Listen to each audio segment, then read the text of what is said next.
everybody. Hello. Welcome back to Litsoc. It is the season of 2024-25, which I can't quite believe. How old are we now? 11, 12? 11 or 12, I would 11 say. 11 or 12, I can't remember. A very long summer holiday, so lots of reading done. And we look forward to hearing about every one. Tomorrow is Friday the 13th, so we're going to be talking very briefly about that. I'll be bringing up a book, and there's sort of various things happening in the cultural world as well that we'll be talking about. So, anybody want to kick off with what they've been reading? Hannah? You kind of built yourself up, really, with what you were saying earlier. I will decamp to... Oh, yes, and... hello to Marianne. Oh, hello, Marianne. Hello, Marianne. Sorry, I have my tea. And you lot can't heckle me because I'm going first. So. As if we would. So I read a lot, yeah. Hey. But to save all the literary stuff for Miss Huntley to tell her about properly another time, I'm going to do the stuff that's not literary. So, guys, this isn't me, but just bear with. So the first. You read the Mr. Men? Mr. Men is literary. What are you on about? Literary, yes, yes. Mr. and Ms. Men. Sorry, Mr. Hargreaves. Oh, okay. So I read this non-fiction book that was like, it was called The Mighty Dead: Why Homer Matters, and it was this. I've never read anything like it before. It was like partly non-fiction, partly literary criticism, partly autobiographical, and it was just this like random guy that had like a midlife crisis and sailed off on a boat or something. Is it and Alan then, Nicholson? Oh yeah. I don't think he is completely random, but we'll talk about that in a minute. Sorry. It was random because I picked it off a shelf randomly. Okay, so, do you know him? Or can I be mean? I'll tell you about it in a minute. Okay, well, no offence to him or anybody who enjoys it. But it was, well, the way I tell that something's utter nonsense is, would I write this? And if I would write it, I know it's utter nonsense. Because I, like, when I read stuff, I get really excited and find it, like, and then, you know, when you're writing, like, an essay and you're, like, making jumps that aren't there, but you're just doing it because it's like part of the sport. Well, you can.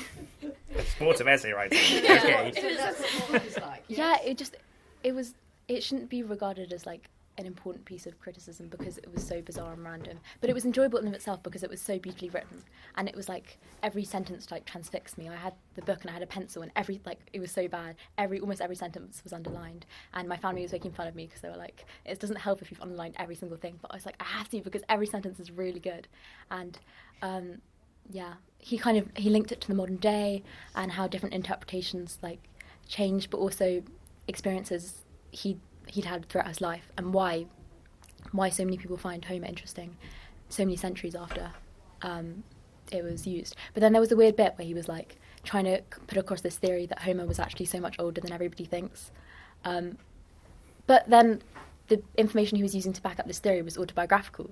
And it's like, if you're actually trying to put across this theory, you can't be using stuff from your own life. It's just not good historical practice.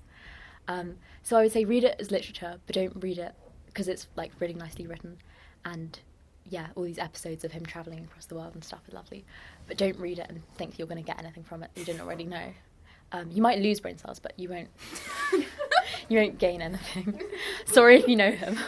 I'm sure. I don't know him, but I'll tell you a bit about him. And the other thing I read was a biography of Christopher Hitchens, and that has some literature like links because he loves books so much.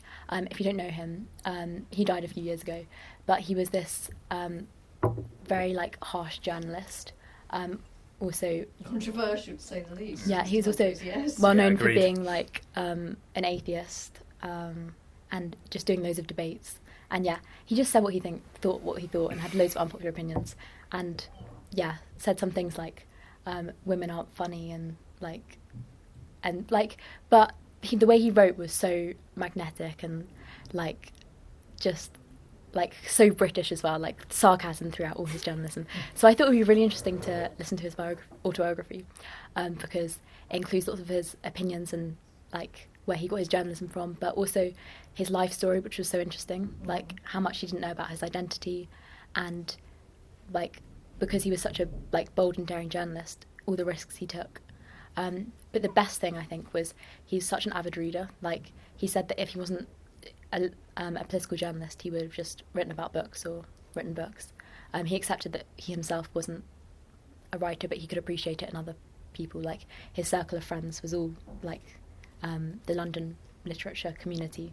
And he made this joke that people think all the publishing industry is a group of people in one room, and he said, well, it is, it's my room, because it's all his friends. And I really enjoyed reading it, and I got so many book recommendations from him, so that was probably the best thing. I'd recommend reading it, and some of his journalism as well, because it's really well written and thought-provoking, even if you disagree with everything he says, which you might, because some of his opinions are crazy, but at least he's funny about them, yeah. And open to discussion. So I won't spoil any more books that I've read. Yeah, maybe don't read the Adam Nicholson one, actually. Well, the thing Okay. is you know a lot, don't you? So perhaps you didn't have much to... He did have pictures in them, if that helps. Oh, well, that's all right then. Okay. Yeah. Okay, thanks. All right, then. Thank you, Hannah. Thank you, Hannah. Thank you. Okay, who's next? Any volunteers? Eleanor? Pointing at Josie. That backfired. Sure, I'll come up. I haven't read very much. Well, no. Yeah, it's quality, not quantity. Not quantity. I'm sure you were doing... And Hannah, that was quality, by the way, doing down your books that you read, and I thought they had literary merit, personally. Anyway, that's just my opinion. Wait, you read those? No, I haven't. It just sounded like a literary merit. Anyway, sorry, Eleanor, carry on. Well, most of what I've read has been for my A-levels chemistry, Consumer's Guide to Chemicals, The Age of the Molecule. And there's real titles.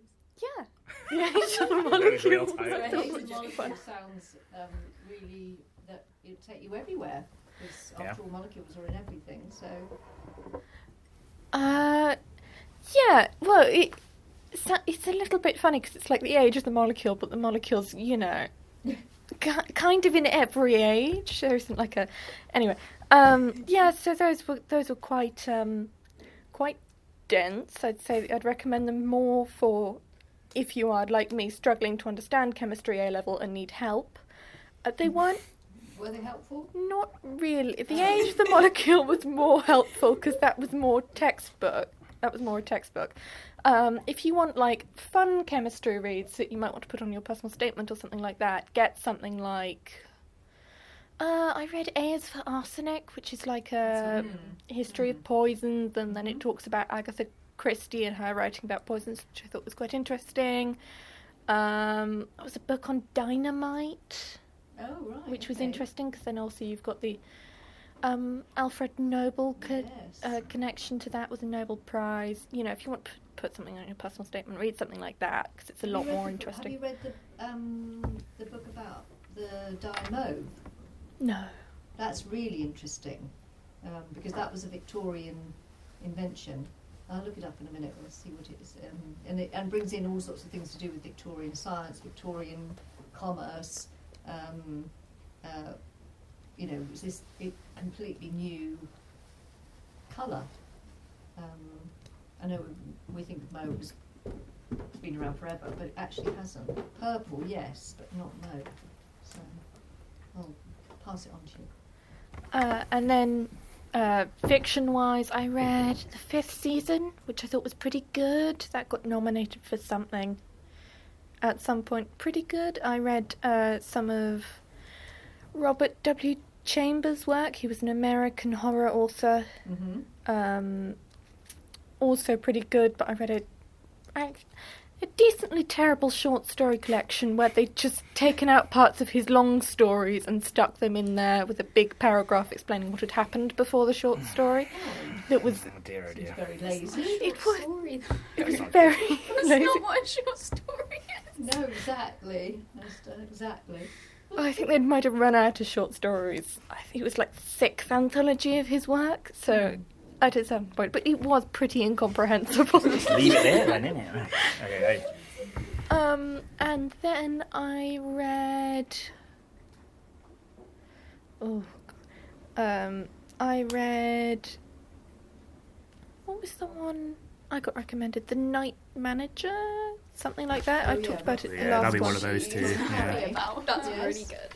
Was that what happened in the last one before we broke up? Yeah, Yes. we were recommending each Yeah. other. Yeah. That was good. I really enjoyed that. It was a lot more spy than I thought it was. I didn't know what I A lot more spy. I didn't realise it was a spy one. Oh yeah, that's what he does. That's Le Carre. That's his thing. But anyway, I did enjoy it, even though I don't normally go for spy things. Yeah, that's kind of it. Pretty. That's a lot. Yeah, you were saying not much. Is Yeah, there's some quite challenging things there. So, yeah. Anything that you'd really recommend? Anything I'd really recommend. I talked about this in the last one, so people who weren't there. Yeah, we were elsewhere on the coach. Yeah. This is How You Lose the Time War. Oh, yes. I learnt that to Mr. Humphreys. I really like that. I read. Oh, actually, I did also read Emily Wilde's Encyclopedia of Fairies, which was also quite good. Fun, light-hearted. Hitchhiker's Guide to the Galaxy. Again, a classic. Good. Some people have read it. a lot. I think I ought to get you to come in and talk to my Year 7 when we look at Hitchhiker's Guide. Oh, you look at it. Yeah, it's part of... We have this anthology now, which is full of extracts from different genres of fiction, and Hitchhiker's Guide is one of them. Oh, that's Right at the so very beginning. nice. Yeah. Oh, that's great. Yeah. Yeah. I'm collecting editions of it. I've got a Oh, first are you? edition and a second edition, yeah. Oh, great. Thanks. My family run out of things to give me for my birthday, so it's mugs with Hitchhiker's quotes on them. I got a towel as a gag gift, and I think I've got 5 copies or something like that now. Anyway, yes, yeah, that's it.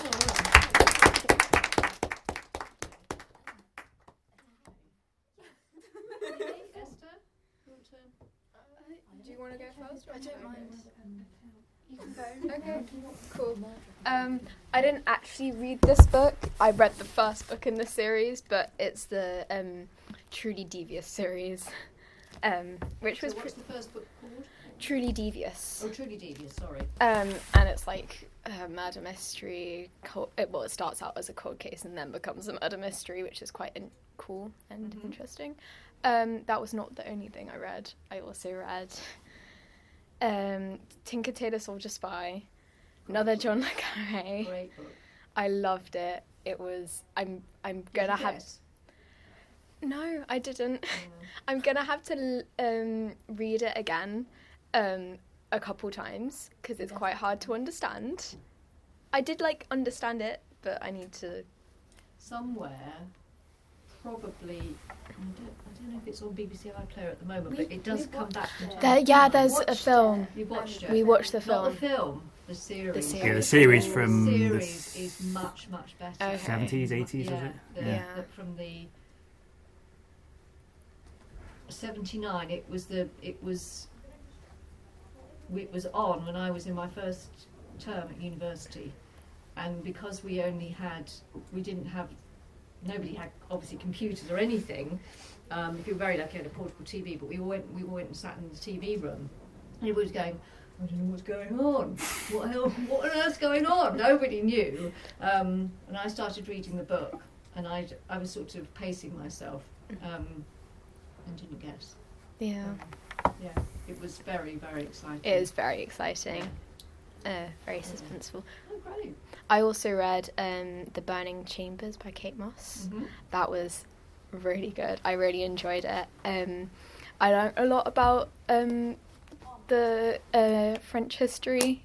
She is very good on French history, Yeah. yes. And the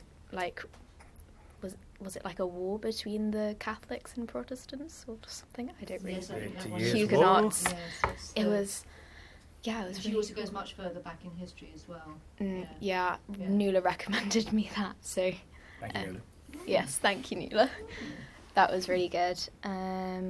I read As Good as Dead, which is the second book in the Good Girl's Guide. Oh, not As Good as Dead. What's Good the Girl, second Bad book? Blood. Good Girl, Bad Blood. Second book in the Good Girl's Guide to Murder Have you series. seen the series? I started watching it. She didn't want to watch it with me. Okay, then I watched like a couple episodes with Anya and enjoyed them, and then said I would continue watching it, and then didn't. So It's gone down really well. It's gone down really well.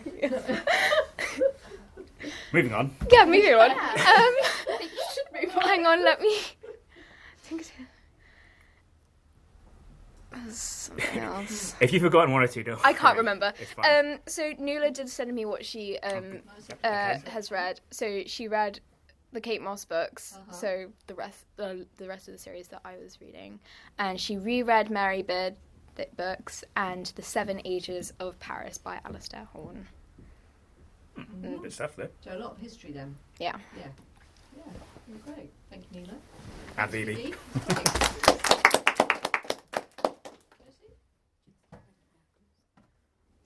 Hannah's threatening to heckle me.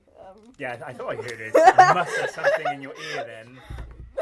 Hannah, come on. After you ask people not to heckle you as well.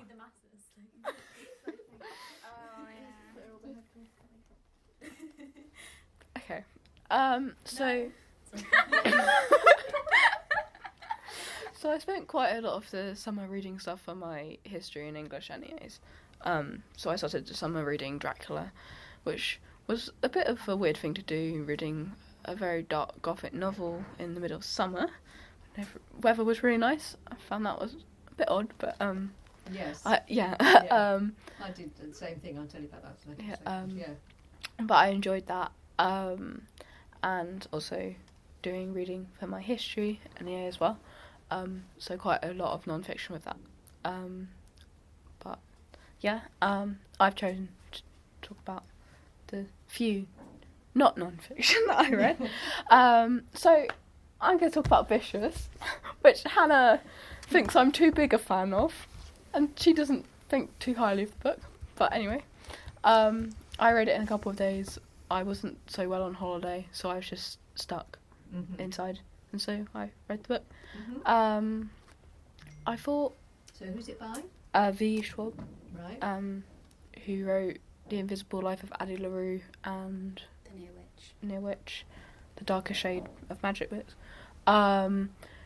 So this book, well, it's going to be a trilogy. I'm currently reading the second book, and she's currently writing the third book. This is the first one, Vicious.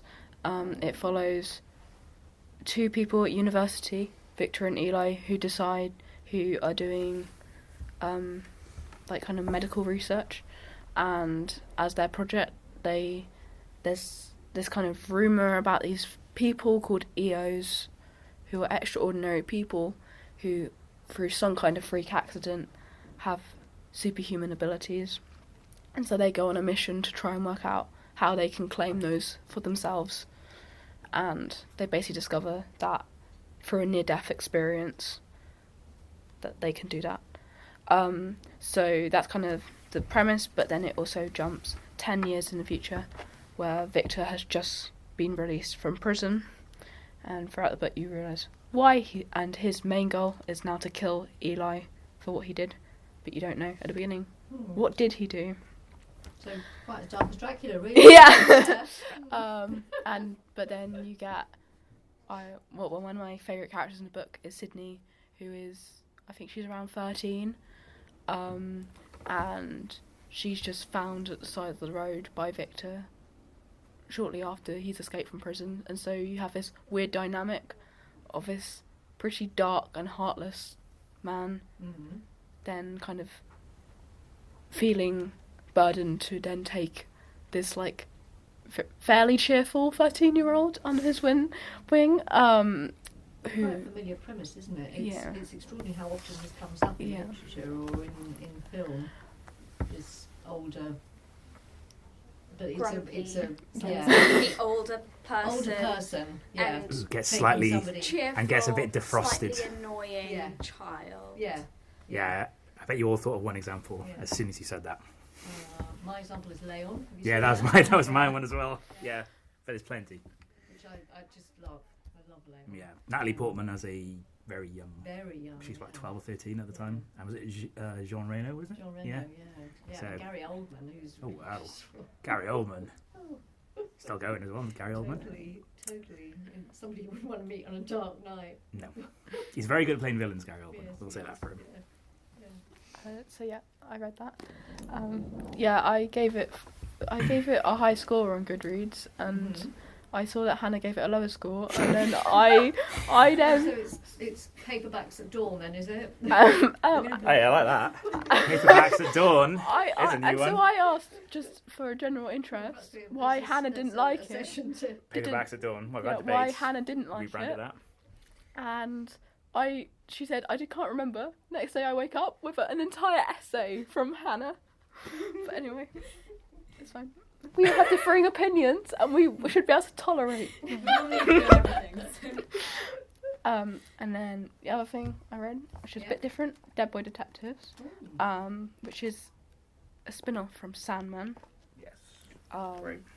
So is it Neil Gaiman then? This isn't. Right. This is written by someone else, but it is from characters that Neil Gaiman originally wrote, okay. because they came up in Sandman, and then they've now had their own spin-off. And they've also had recently, well, where I came across it, I didn't read this first. I came across it from Netflix, because they've just adapted it into a TV show on Netflix. Okay. And then I was so invested that I thought, I need to read the proper story in graphic novel form. So there are other iterations. This is the one that the TV show is based on, because the TV show is where they come across a girl called Crystal Palace, who is Oh, that's very Never Neil wear. Gaiman, Yeah. isn't it? who is able to see ghosts, and also has like prophetic visions. The main characters in this, as you might suggest from the Dead Boy Detectives, are two boys who died at the same school, Edwin Payne and Charles Rowland. Edwin Payne being from the Edwardian era, dying in 1916 by satanic sacrifice by his schoolmates. So he accidentally ended up in hell before escaping and finding Charles later on, who died of pneumonia, I think. Which also is to do with... I just don't think they're raising the boys very well at the school. Clearly. They keep... An issue. Yeah, but both their deaths basically kind of get covered up. And so the thing is, they decide to set up a detective agency together, running away from death, but also trying to solve the mysteries of ghosts, and to give them the peace that they never received themselves. I'm very annoyed at Netflix because they've just cancelled the TV show. Oh, Oh. of course they did. Yeah, They did the same with Lockwood & Co as well. yeah, it has a very similar vibe to Lockwood & Co. I saw the trailer and I was like, have they just made Lockwood & Co again? But yeah, it's a bit interesting. Not sure I agree with what Netflix is deciding to give a million series, but anyway. But yeah, I still really enjoy it, and it's fun to see like the differences of characters. I always think in adaptations compared to the original source material. But the source material is just quite fun. You start off and there's like two girls that they've helped, and Charles decides to let them like stay in their like treehouse base, and Edwin is definitely not very happy about that. So, and gets very annoyed when he finds them still there. So And these two girls are still alive, aren't they? I think they're ghosts. Oh, you think they're ghosts too? Yeah, they're ghosts as well, Right. but Crystal isn't. So Okay. yeah. Thank you very much. Oh, thanks, Lucy. Holly, do you want to come up, or you don't have to. You don't really have to. Yeah. Perhaps, yeah, you've heard, I did hear some feedback on a certain book that is beloved among certain members of this group. Did you hear about it? No, we're not talking about What book? No, You don't want to fight. It's too early in time. we can't do this on camera, guys. So instead of talking about that, I also read a couple of other books that have been recommended over the year, but I think everyone else has already talked about them pretty well. So the ones I wanted to talk about are one I read at the very end of last year, and I think into summer, which was Welcome to the Hunamdong Bookshop by Hwang Borum, I think, and one I finished this morning, which was What You're Looking For Is in the Library. Which, yeah, I know that one. Yeah, it's Japanese author, I believe, that one. Yeah, I don't remember who it is, but yes. They're both pretty similar vibes, which is just just so chill. It's basically just all these people that go to either the library or the bookshop, and I would say overall in the books there isn't that much plot, but each individual character has their own growth, and it's just the vibes of them all talking and working through whatever's happening, and it's just very the first time when I read the Hunamdong Bookshop, that was during exams, and then the second one the return to school, so both very just calming books. Yeah, they are. It's the same with the cat books as well that come out of Japan. If you know anything about cats, they have that there's a sort of picaresque sort of journey, but also interaction as well. So yeah, I think those are the only two that haven't already been talked about before. So yeah. Good stuff. Thank you. Okay, Mr. Humphries. Oh, Esther. Yeah. That's what I mean. Yeah, and then Oh, I'll do it. sorry, Esther. Yes, definitely. So the first book I'm going to talk about is Go Set a Watchman by Harper Lee, because I read it. It's the first book I read in the summer. I was really shocked about the character change of Atticus, but I think I got past it quite quickly. I think the most interesting thing about this book is the controversy about it being published, because it was published post-mortem, but Harper Lee never asked for it to be published. They found it and they published it, and people think that it's a first draft of To Kill a Mockingbird. So I think that's really interesting. So anyway, Do you think it is? There are certainly a lot of similarities in this story, and there were a few moments that I was like, this feels like I've read this line before, but there's still enough differences that I'm still not sure. I think the writing style is actually a bit different to Kill a Mockingbird, which I thought was interesting. Then the next book I'm going to talk about is The Priory of the Orange Tree, which is a really, really massive book. It's really thick, and it's really good. It's a fantasy set. It's a fantasy, and it's got dragons, and it's got really interesting religions and their clashes, and sort of a separation between east and west and north and south. It's really interesting, and it's got a really satisfying end.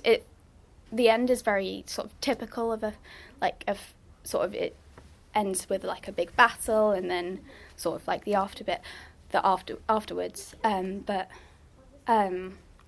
it still felt very sort of satisfying, and I really loved reading it. It was very beautiful to read. And then the last book I'm going to talk about is this book, Costanza, by Rachel Blackmore, and it was published it was launched in August. I went to the book launch because Rachel is my mum's writing partner. And this book I actually got for free when I was at an interview, and it's signed, and then I've got a little message in there. It's a gorgeous cover, by the way. I love agree. the cover.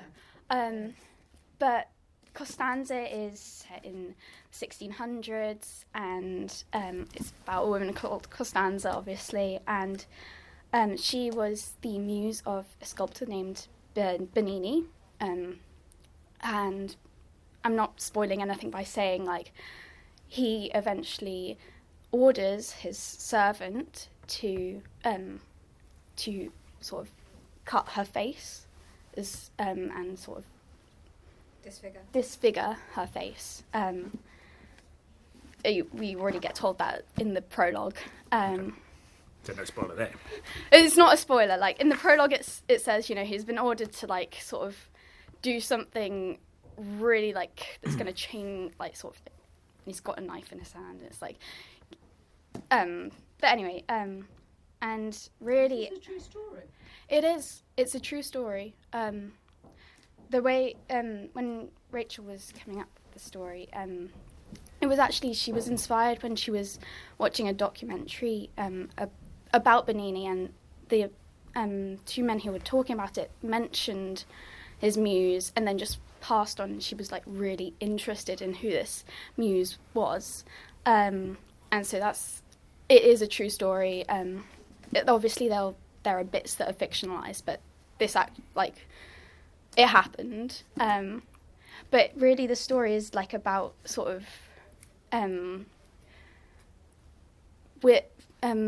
women and their friends and supporting each other, and it's really, like, it's also a very beautifully written story.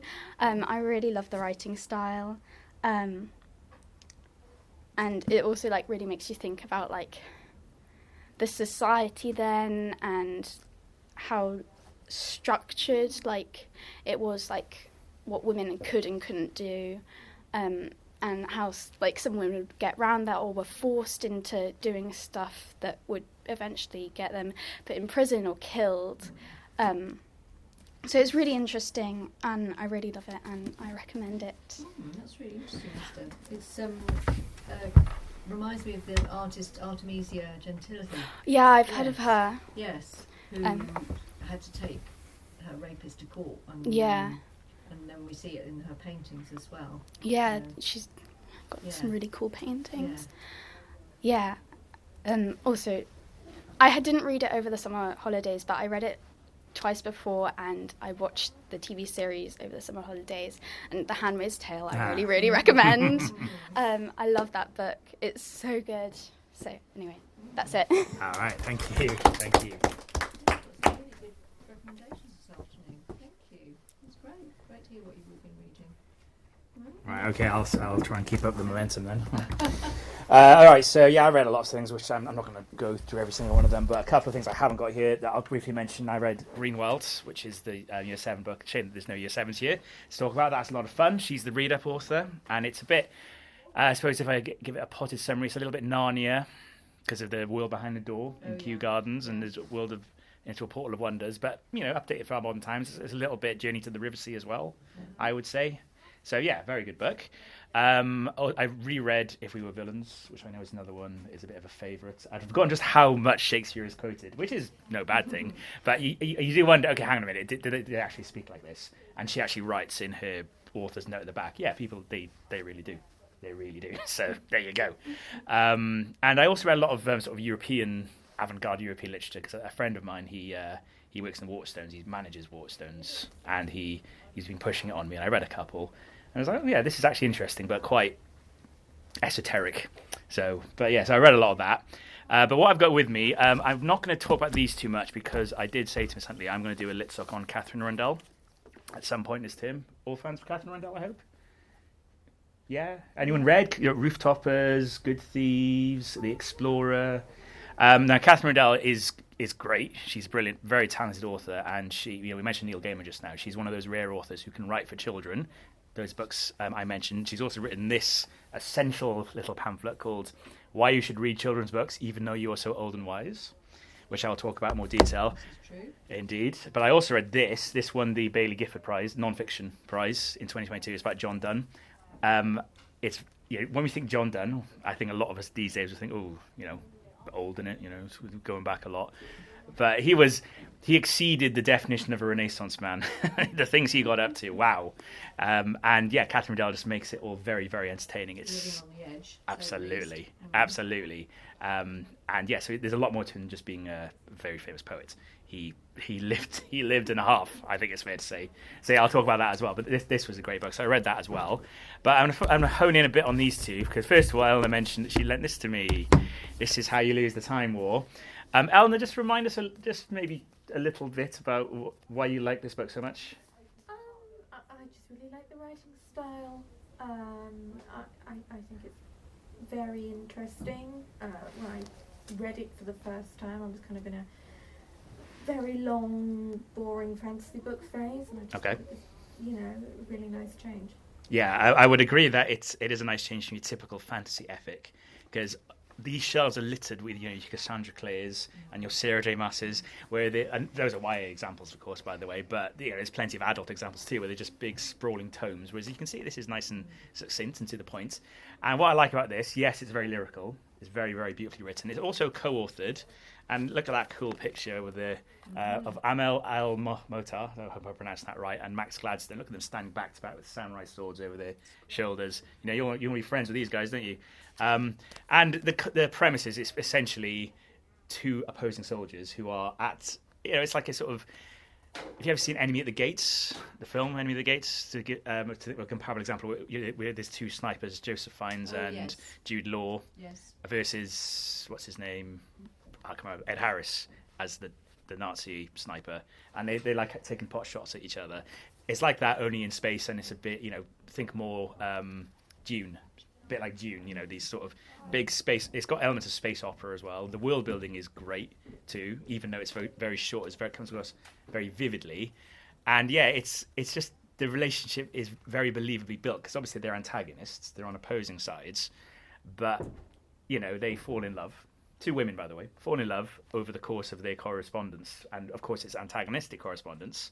I want to get you, only done more lyrically than my crude approximation, and.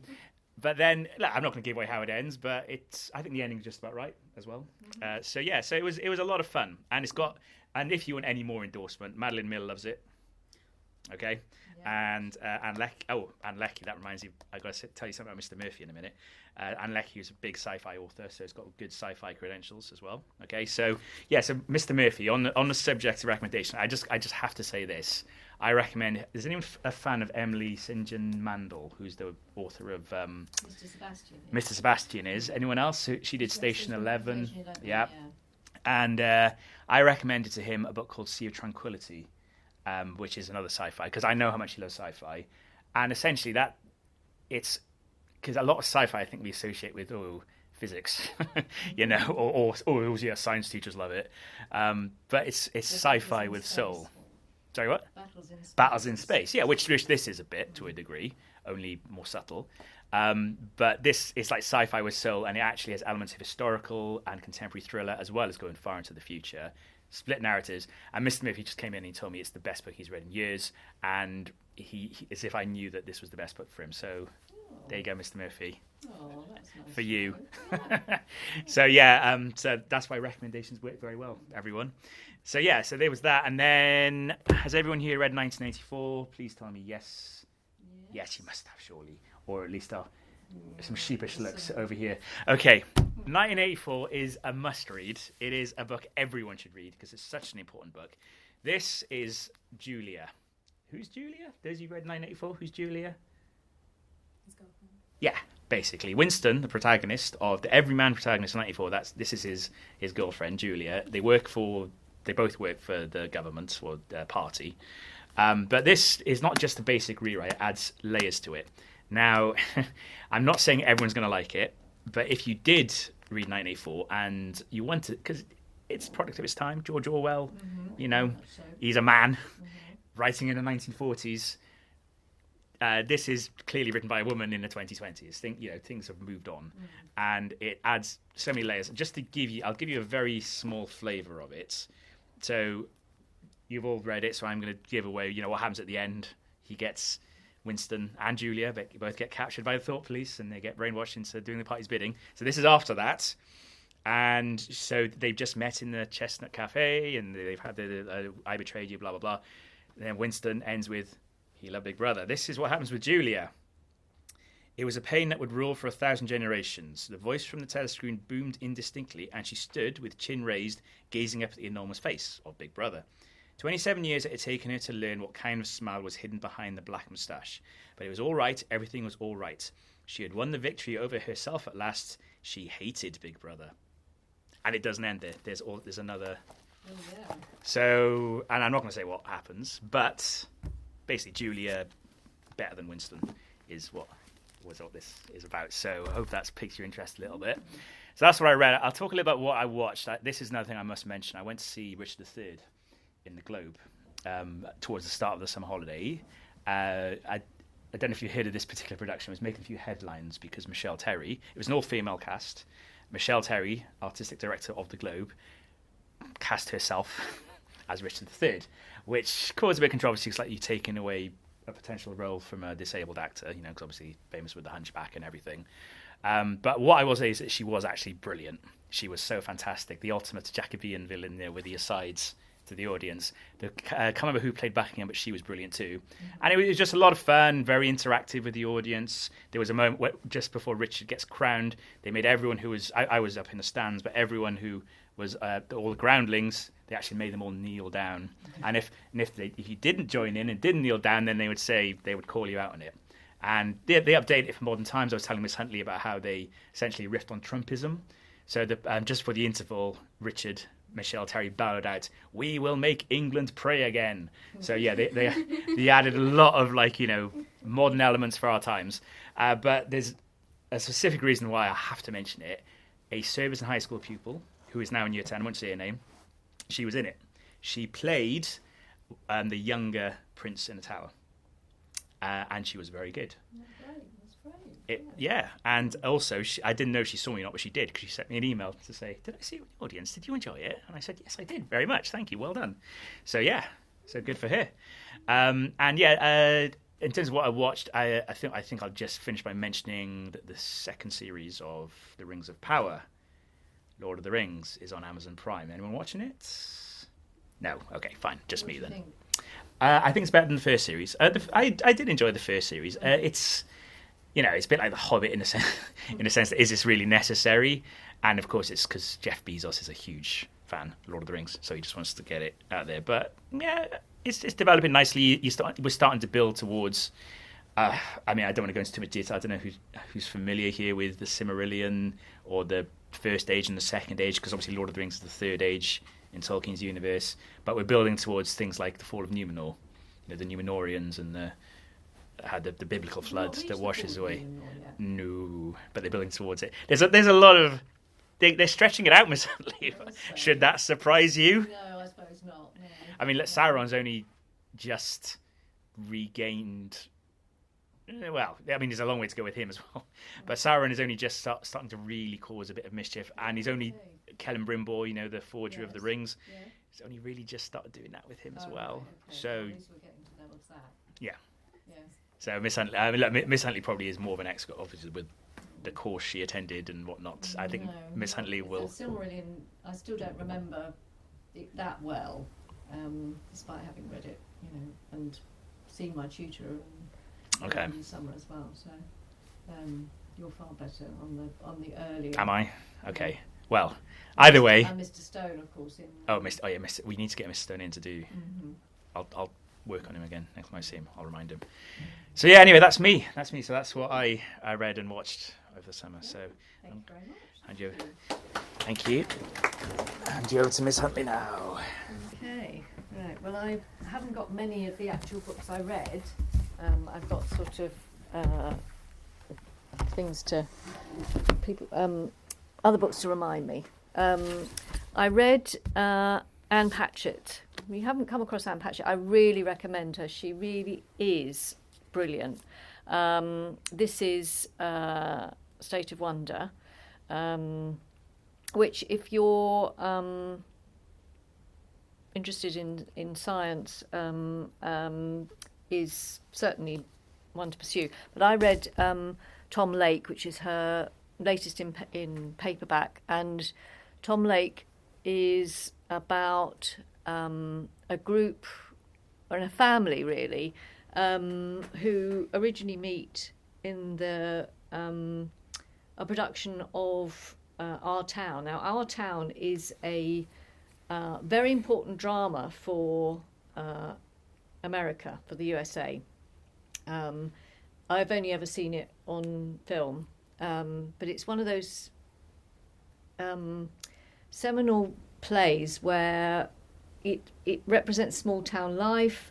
There's a narrator who's the stage manager, so it's meta theatre as well. And Tom Lake is an actual place. It's also about this woman, mother, her family, and what happens to them. And I really enjoyed it. Like I've enjoyed a lot of her novels as well. So there was that. What else did I read? I had them all in my head and now they've all gone again. I read A Woman's Story by Annie Ernaux. Now, Annie Ernaux won the Nobel Prize for Literature two years ago? Or a year ago? I think 2 years ago. Yes, 2 years ago. She's French.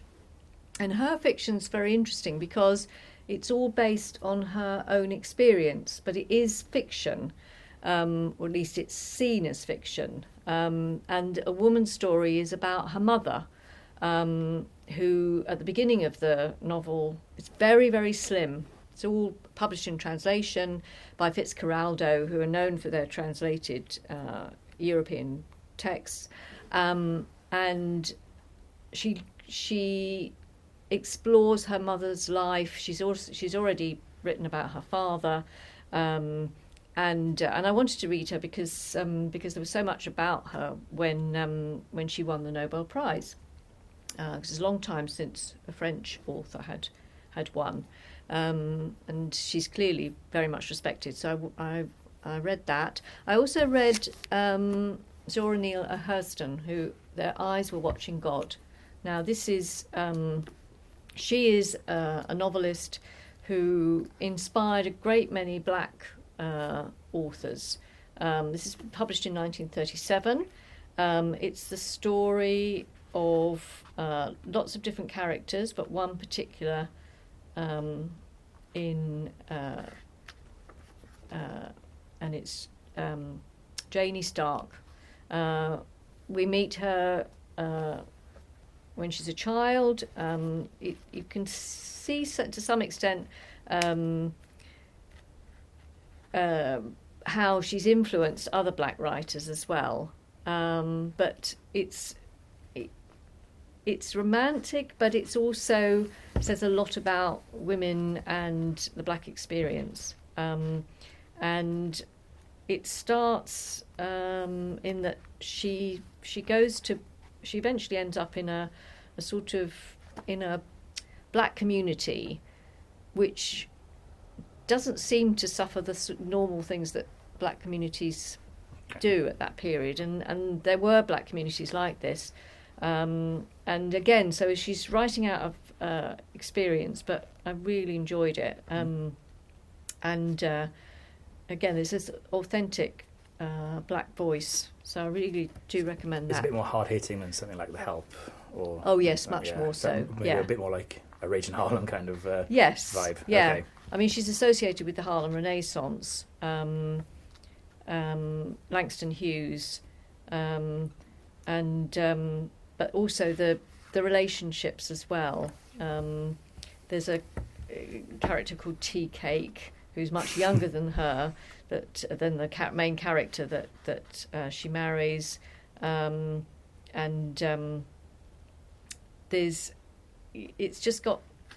it's very quick to read, but it's a great story, and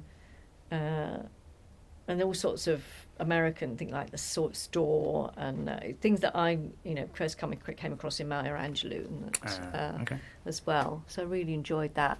Read a lot of Donna Leon, who writes. She has a detective who is based in Venice. He is Venetian, and I was discussing her writing with a friend, and a friend was saying, "But nothing ever happens." And I said, "Well, things do happen, but it's mostly there's an event or a murder or a corpse is discovered, but out of that comes a discussion through Brunetti's reading, and Brunetti is quite interesting because he reads and has studied. He studied law, but he loves Hannah and et al. The classics. He's just a real fan of Greek and Latin literature. So he'll pick off the shelf something, like Cicero or Medea, and then that forms part of the story. He's happily married. He has 2 children, but the state of Italy is mirrored in these books. And of course, Italy, like many countries in the world, is suffering from lack of money, corruption. Venice, for example, she obviously is sinking. We've got problems with the lagoon, climate change, but also as you know, the great cruise ships. And time after time, obviously she's written over 30 novels now, 33 I think. So we're going quite a long way back. And there's time after time, why doesn't the mayor do something? And of course, everybody knows why the mayor doesn't do something, because it's about the money, the revenue, over tourism, shops that don't sell anything except things from China. You can't buy a pint of milk, for example, anywhere near St Mark's Square. Is constantly brief, and it's because I know Venice reasonably well. I've been there 3 times now. I can see, and it's a really interesting discussion without being too heavy-handed about how people manage within Italian society. Another series I read that my mum was reading and had been recommended by a friend of hers, a detective series by Douglas Johnston. Now, Douglas Johnston is he's Scottish, and he's in a band with a lot of other crime writers, particularly Val McDermott. Who's the singer, I believe. She's the singer. He's the drummer. And so we have a family. They're called the Skelfs, and each different chapter is from the point of view of a different character. There's a mother called Dorothy. She's was born in America, California, but so is sort of stuck between 2 worlds in some ways. And in the first book, the father, the husband, has just died. Now they're undertakers as well. They run an undertaking business, and it's interesting to see how Johnston is really understands the business. He was actually, I think, writer in residence for a firm of undertakers in Edinburgh, and how the business is having to move on because of the state of the planet. And also, it's very black comedy as well, but it's quite dark. It looks at a lot of issues to do with women, relationships, and the father's just died, and they're not going to take him to the crematorium. What they do is they burn him on the back lawn. So it's very Roman in this respect. And don't ask me how they get away with it, but they do. And so I read that series as well. So quite a lot of detectives as ever. But I also, last weekend, I read Joan Aiken that I hadn't read before. It's newly republished. And this one's for Lulu, really. Funnily enough, it's called Tales of London Town, and these tales are set in an area that is a bit like sort of Highgate, Hampstead, but not really. It was written in the 1970. So the London that she's portraying is very run down, but there's a cast of characters that are just extraordinary. Feisty orphans, very Joan Aiken this is. Gods who seem to be living in boarding houses and wandering the canal paths, and you wonder what on earth they're doing there. Particularly Norse gods, not actually the classical pantheon, it's the Norse gods. And students who turn out to be not quite what they seem. So I really, really enjoyed that. And you've also got references to real London as well. So I love that. Watching, well, Sherwood is what I've been watching, although I have yet to take courage and get on with the rest of the episodes. Well, how far have you got into that? I've got into, I think I've watched the first 3. Right. How far have you got? I'm up to where they've got to, which is episode 5. There's only one left now, and it's they've made it darker than the first season. Yeah, The first series absolutely. is pretty dark. This is a very, very dark series. The first one, I rewatched the first one with my mother so that I could remember what was going on. A lot of it I'd forgotten. Yeah. Show is all set around Nottingham. In Nottingham, the first one looked at issues that were left over from the miners' strike of the 80s, and family, and other things as well. This one is much more about the Nottingham of the, well, it's now sort of, isn't it, or even perhaps a bit earlier. The issue to do with drugs and secrets, lies, sort of intermeshing, people who finish one job but then go back and do it again, and corruption. It is quite dark, but fabulous cast, isn't it? Oh yeah, David Extraordinary Morrissey, cast. Robert Lindsay, and it's David Morrissey, Philip Jackson, David Hayward was in it. Yeah, but that's not, right. Not for long, but yeah. Absolutely. So watch that. Oh yes, and I went to took my mum to see this very, very funny film called Thelma, which was the story of a 93-year-old grandmother who gets scammed and goes and gets her money back, basically, and tells the scammer what she thinks of him, and has to borrow a gun from her elderly friend who's I'm afraid, suffering from dementia, and never notices that the gun has gone off and the bullets come down 2 floors. That's one of the funniest ones. So enjoyed that a lot, and that's all set in LA. Again, it's about families and their relationship with each other and how we all need each other and need our families as well. So there we are. And my last thing I'm going to talk about today is the Ghosts of Heaven, because tomorrow in the Friday reflection, I'm talking.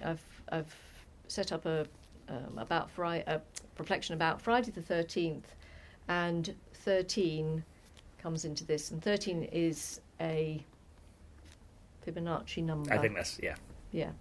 So, and this looks at the spiral. The spiral is a motif that keeps coming through. I love this book. I just loved it. Really, really inspiring. He loves doing that. He loved doing that sort of thing. Marcus Sedgwick. Yeah, she is not invisible. Yeah. The coincidence thing. So yeah, exactly. Yeah, it's a great book. It's a great book. So, there we are. That's a selection of what I've been reading as well. So thank you everybody for yours. Thank you, yeah. Okay. Next week? I don't know. No. I'll have to look it up. Right. But Yes. I'll email you all in advance. So we'll let you know. Thank Okay. you everybody. Lovely All to right. see you, and look forward to Bye, next everyone. week. Bye. Bye.